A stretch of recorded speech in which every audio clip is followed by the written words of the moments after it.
Good day, Sir Comia. This is the reporting of our group, which tackles about the relationship between ethics and politics. But before we start our presentation, we would like to start our discussion with a prayer that will be led by Emma Colbert. Let's close our eyes and bow our head. Lord, thankful sila sa magaling. Our God, Lord, maraming salamat sa araw na ito, sa pinikaloob niyo po sa amin upang kami, Lord, ay makapag-report kahit na ito, Lord, ay Lord, lamang. At maraming po salamat sa bawat isa na binigyan niyo po ng knowledge and wisdom upang maging maayos po ito at maging matagumpay po itong reporting nito, Lord God. At ganoon din po kay sa aming prof na si Sir Ranan Gomez na tinutulog ginagabayan kami sa subject na ito, O Lord God. At naway, O Lord God, sa aming reporting na ito, ang bawat manonood ay may matutunan at magamit nila sa kanilang pang araw-araw na pang buhay, O Lord God. Ito lang po ang samot pa na lang, in this name we pray. Amen. Let us introduce ourselves first. My name is Alona El Talaro. My name is Hazel Garo. My name is Ira Makasinag. My name is Cordero. My name is John Luis S. Loreto. At ako si Rico Diamante. The relationship between ethics and politics.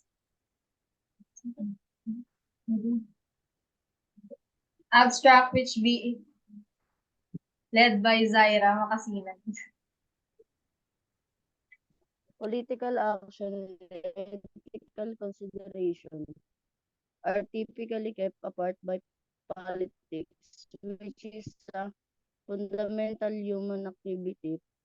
Politics is a tool for resolving social conflicts and is closely linked to power. Politics as a process concentrates on upholding ethics, while collective ethics focus on how society ought to advantage morally. Politics and us may appear diametrically opposed and contentious. Therefore, the goal of this study is to address the fundamental question of whether political ethics are myth or a reality. It will also examine the ways in which the moral precepts guiding moral life in general and the political sphere diverge. The study's findings taken together support the motion that ethics and politics are not incompatible with one another because of disparities in goals or methods, but rather because of the moral principles that underpin both.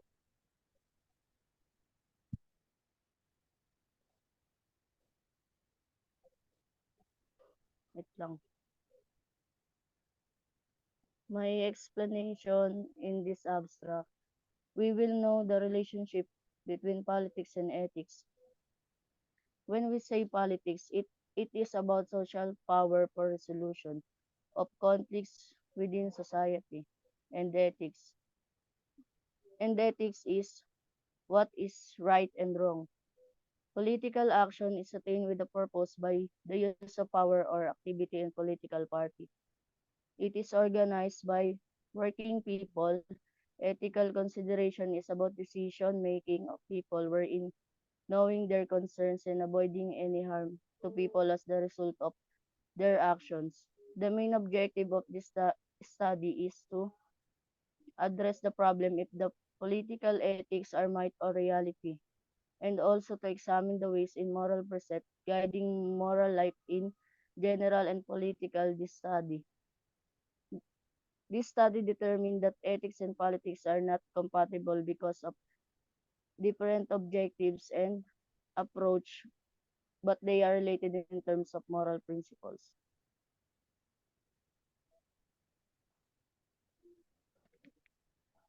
Thank you.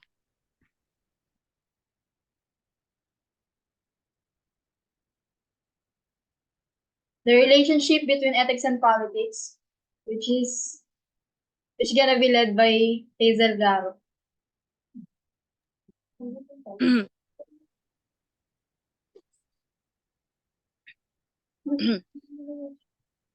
The relationship between ethics and politics.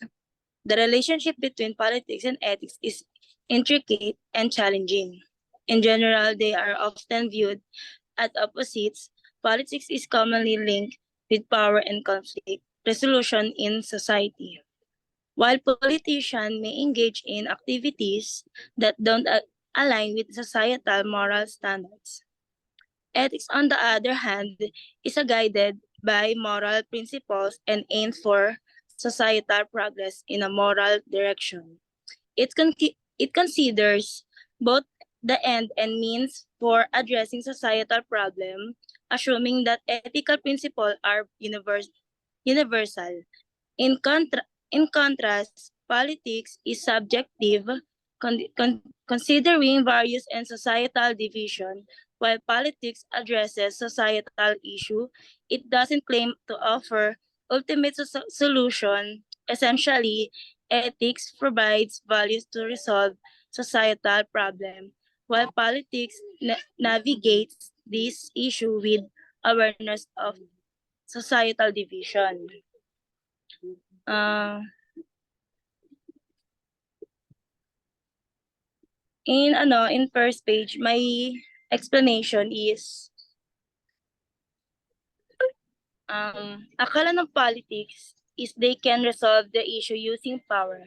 Lang akala nila kaya nila ma-resolve ang society to force something using the power of politics. That's why ayaw nilang na magkaroon ng ethics kasi akala nila kaya nila ba natapos yung parang debate when it comes to that na if you have a connection between politics and ethics, have a good service. Sa community tsaka sa society, kasi politics is a subjective, while the ethics naman is you can see that to the person itself or sa mga gumagawa ng ethics way to resolve the issue. Without asking to the other na ganyan sila mag-resolve ng issue. Kaya relationship ng politics sa ethics is malaking part kasi sobrang laki tulong niyan, especially sa bansa natin. Puro droga at masasamang tao. Kapag ang political or politics, nagkataon na ng ethics makikita din ng iba na hindi lang sila puro force someone to do the thing, parang mag-resolve, makikitaan din sila ng sila nga ng ethics na kahit na sino pa ang makita ng na-resolve na issue, bata o matanda, have a good example. Next. Ayun na. Next sa second page Yan na yun. ng relationship between ethics and politics.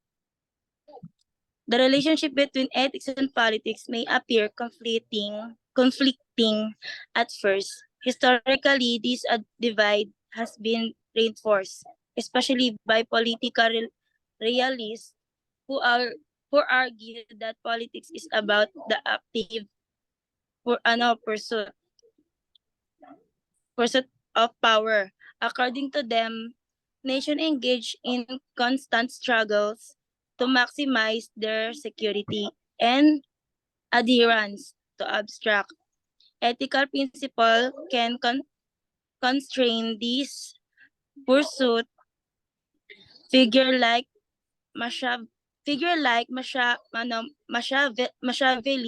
Habis, and Marx explore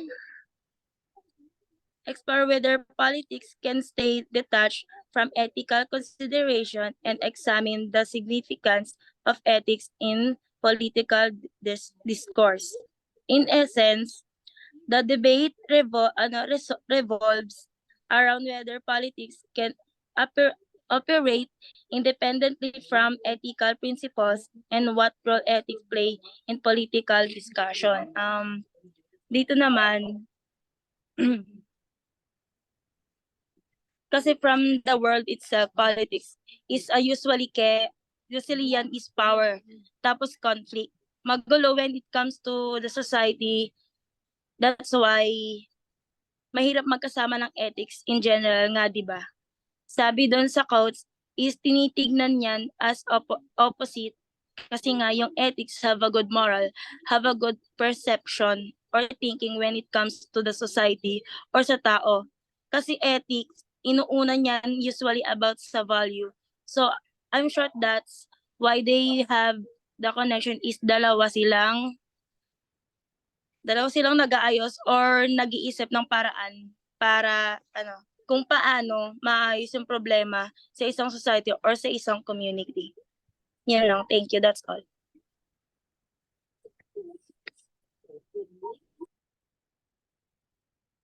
Locating politics between ethics and power to be reported by Rico Jamal. Good evening. My topic is locating politics between ethics and power.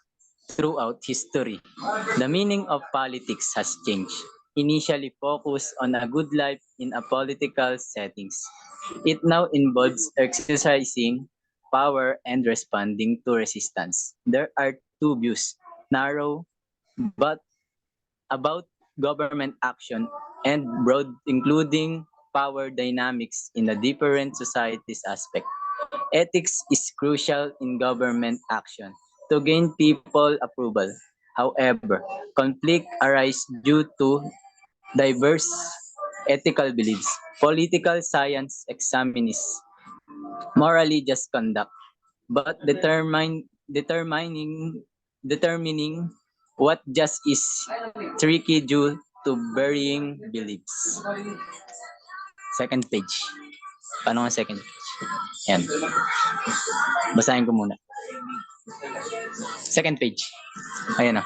In the broad sense, politics involves power in societal dimension, like caste and class. This complexity raises question but justifying power over others. Even with societal ethics, conflict persists. Political science aims for the highest particle goods Practical. achievable. Practical goods achievable. In politics, like other science, people need experience and maturity to discern ethical action.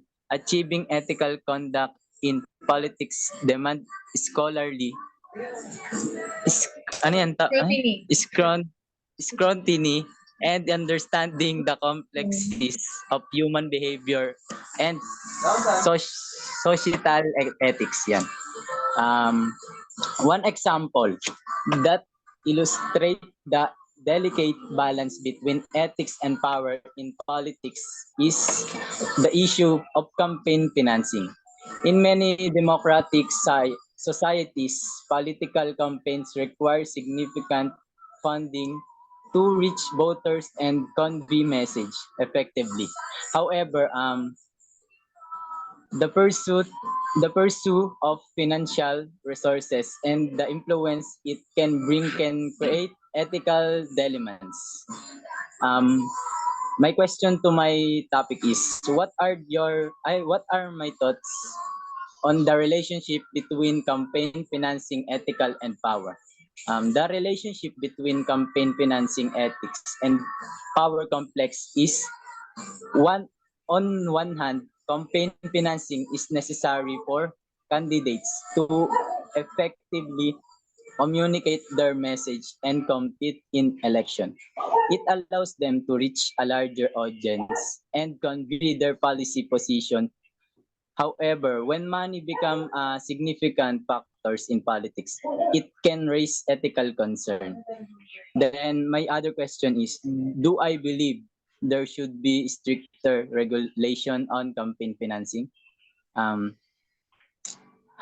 Advocates for stricter regulation argue that it can help reduce the influence of money in politics and promote a fairer electoral process. And I believe that limiting the amount of money that can be contributed to campaign or implementing public financing system can help level the playing field and prevent undue influence for wealthy donors or special interest group. Um, do you have any question, guys? If you don't have, please continue our topic. Salamat. Next topic, dominant power begin, to be reported by Luis Lorena. So, good evening. Um, the next topic is dominant paradigm.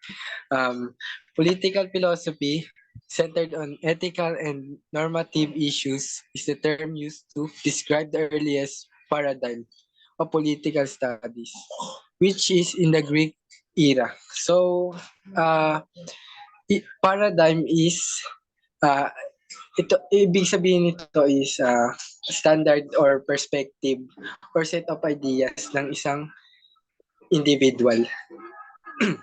So the next, yun ang ibig sabihin ng paradigm. So the next, political philosophers like Plato and Aristotle explore what should be or what should be, considering good living or ideal society as opposed to what is the question of what society is to be regarded as just society. Are important to traditionalists. Why is democracy the most ideal type of government? Why should we submit to the government? Were the main issues while conducting a metaphysical analysis of politics. So ang sabi ni Aristotle dito is regarded sa ethics and politics as two related but separate fields um, of study, since ethics examines the good of the individual while politics examines the good of city-state, which considered to be best type of community. Sabi naman ni Plato dito, like Plato, he regards the ethical virtues, justice, courage, temperance, and so on, as complex emotional and social skill, but he rejects Plato's idea of complete virtues. Yun lang yung sabi ni Aristotle dito na yung sa relationship ng ethics sa politics. Nakikita dito yung ang ethics ay binubuo ng isang individual na nag-studies ng good or bad na ginagawa nila sa isang society. And ang politics naman, ito yung bibigyan ng batas para sa mga individual. And last, ethics played a crucial role in political philosophy, not just in theoretical but also in the practical meanings. The exploitative essence of capitalism and its rhythm, Karl Marx was unquestionably the first theorist to attempt to understand politics from a scientific perspective. Marxists believed that the action of the economically favored class abusing the weaker class is the basis of politics, and the state serves as an instrument of class. So ang individual daw ang nagsiserve sa isang society or sa politics. Ang individual ang parang sila yung nagiging main para mabuo ang isang society na maayos at walang pag sabi nga dito to abuse, walang naabuso. Yun lang. Ayun lang yung pagkakasabi ni Karl Marx sa dulo na to. Yun lang. Thank you. For the politics and ethics as in inseparable relationship, to be reported by Eman Cordero. Politics and ethics as in inseparable relation. From its beginning, politics, both as an activity and a social science discipline, has grappled with ethical questions. The relationship between ethics and politics is a complex with no definitive solution. Understanding their historical interplay is crucial. Ancient Greek philosophers like Plato and Aristotle believed that good political power had strong moral foundation. So politics and ethics, an inseparable relation. From the word inseparable, politics and ethics is mahirap paghiwalayin. Dinidiscuss din ito kung paano yung politics and ethical issues are most likely, ayun nga, inseparable. Politics has always been closely linked with ethical issues, both as a discipline and activity. This is because politics is a social science. There are many sides to this complicated relationship, and there are no simple answers or solutions. It is essential to examine their past contacts in order to comprehend this relationship and its wholesomeness. The relationship has its origin in ancient Greece, when the foundation of political philosophy were laid by thinkers such as Plato and Aristotle. They maintained that solid moral foundation are a necessary are a necessary condition for effective political authority. In another way, they held that political authority needed to be based on moral values in order to be fair and beneficial. This idea emphasizes how political and ethics are inseparable. It implies that moral issues are essential to how politics should be understood and carried out, not just related to political actions and decisions. The ongoing significance of ethical issues in politics reinforces their intertwined nature, notwithstanding the difficulty of their relationship. Next is the realism. Realism argues that politicians have their own values separate from common moral values. The dichotomy in the dicot the dichotom ano ba siya dito? The dichotomy intensifies when ethics is equated with theological beliefs. Practical ethics bridges theory and practice, critically critically analyzing conflicts with moral principles and offering practical solutions. So in political philosophy, realism states that politicians have more principles that are different from the values of the general public. From the values of the general, the viewpoint, the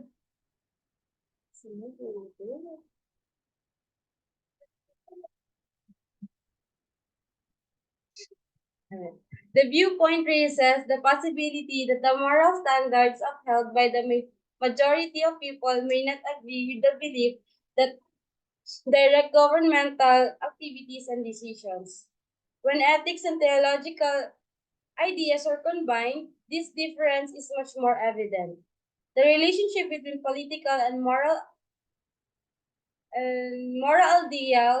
ideals can become even more complex when religious views and ethical principles are entwined, leading to a separation or contradiction between the two. On the other hand, practical ethics acts as a link between ethical theories and actual behavior. It offers a structure for analyzing ethical and political dilemmas from a critical standpoint. Not only does practical ethics recognize this tension, but it also suggests workable resolutions. By attempting to ensure the political acts correspond to ethical principles while also addressing the practical challenges of governance, it aims to reconcile the gap between theory and practice.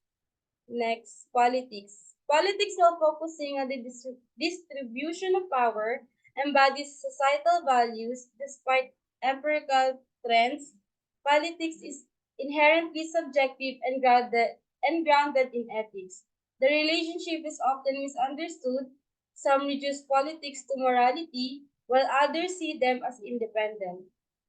Political ethics plays a vital role, looking at political processes and institutions ethically, navigating the antagonistic nature of politics and ethics.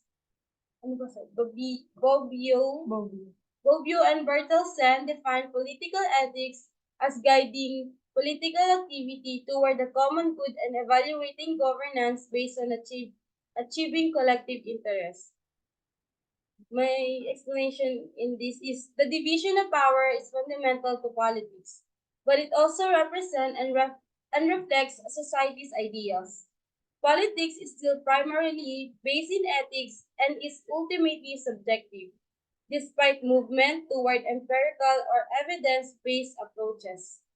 This implies that moral standards and judgment frequently impact political choices and acts. But people frequently misunderstand how politics and ethics related to one another. Some individuals oversimplify this link by considering politics to be nothing more than morality on a larger scale. However, other people believe that politics and ethics are two completely different fields that are unrelated to one another. This is where this is where political ethics enter the picture. By applying an ethical perspective to political processes and institutions, political ethics serves to bridge the gap between politics and ethics. It negotiates the frequently tense interaction between politics and ethics, recognizing both their unique characteristics and their interdependence. Political ethics, in the opinion of academics like Bobbio and Berkelsen, directs political action in the direction of the general good. It offers a framework for assessing governance on the basis of how well it advances common interests rather than merely effectiveness or efficiency.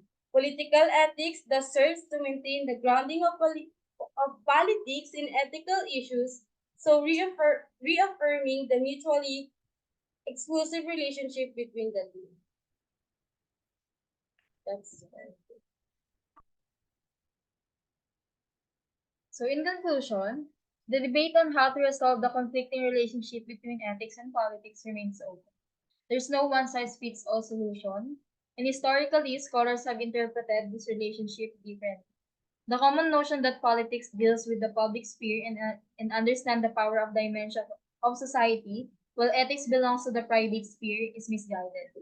Ethics, guided by moral principles, upholds the moral fabric of society. If politics separates from ethics, it can lead to destructive consequences. The ongoing crisis in modern politics often lack definitive answers due to the disconnect between politics and ethics. Bobbio and Bertelsen suggest that political action should be judged based on the distinction between good and bad acts, emphasizing the need for moral judgment. Another way to strengthen the relationship between ethics and politics is through the reinterpreting the role of political theory. Political theory systematically evaluates political power, remaining sensitive to ethical issues. It serves as a crucial link to overcome the conflict between ethics and politics by addressing current societal problems from an ethical perspective. So in conclusion, sabi dito, the debate on how to resolve the conflicting relationship between ethics and politics remains open. So, which means na nananatili na bukas yung diskusyon sa kung paano lutasin yung problem or relationship between sa pagitan ng ethics at politics. Walang nakapaloob na solusyon na angkop sa lahat, ukol. Sinabi rin dito na maraming scholar ang sumuri or nag-interpret sa ugnayang ito. So, ang pangkaraniwang mga idea na ang politika ay nakikipag-ugnayan sa pampublikong lugar at nauunawaan ang dimension ng kapangyarihan ng lipunan habang ang ethics naman ay nauukol sa pribadong lugar ay isang mali. So, basically, ang ethics ay gabay ng moral ng mga prinsipyo at nagtataguyod ng moral na katibayan ng lipunan. Kung ang politics ay maghihiwalay mula sa ethics, maaari itong magdulot ng hindi magandang epekto. In result naman, yung ongoing crisis in modern politics is kadalasan ay kulang sa tiyak na sagot due sa pagitan between politics and ethics. Sinabi rin dito na sila Bobbio at Bertelsen ay nagmumungkahi na ang pag-evaluate ng mga action dito sa politics based sa difference ng mabuti at masamang layunin ay mahalaga upang bigyang diin ang kahalagahan ng mga moral na paghuhusga sa larangan ng politika. Sa pamamagitan ng ganitong paraan, maaaring basurin ng mga mamamayan at mga pinuno ang kahalagahan ng mga layunin at mga epekto ng kanilang mga desisyon sa lipunan. So ang muling pagbibigay ng kahulugan sa teorya ng politics ay nagbibigay ng pagkakataon na suriin ang mga batayan at principles ng politics mula sa isang ethical na perspektibo. Sa pamamagitan rin nito, maaaring mabigyang linaw ang mga issue sa ethics at morality na may connection sa pagpapatakbo ng pamahalaan at pagpapasya sa mga patakaran. Ang mga panukalang ring ito ay naglalayong palakasin ang ugnayan sa pagitan ng ethics at politics sa pamamagitan ng pagbibigay diin sa moral perspective sa pagpapatakbo ng bansa at pagpapasya sa mga patakaran na may malawakang epekto sa lipunan. So, ang political theory naman ay sistemang sinusuri ang kapangyarihang pampolitika na nananatiling sensitibo sa mga issue ng ethics. Ito ay naglalarawan bilang isang mahalagang link or kawing upang malutasan ang alitan sa pagitan ng ethics at politics sa pamamagitan ng pag-a-address sa mga kasalukuyang suliranin ng lipunan mula sa isang pananaw ng ethics. That's all for our report. That ends our report. For the references,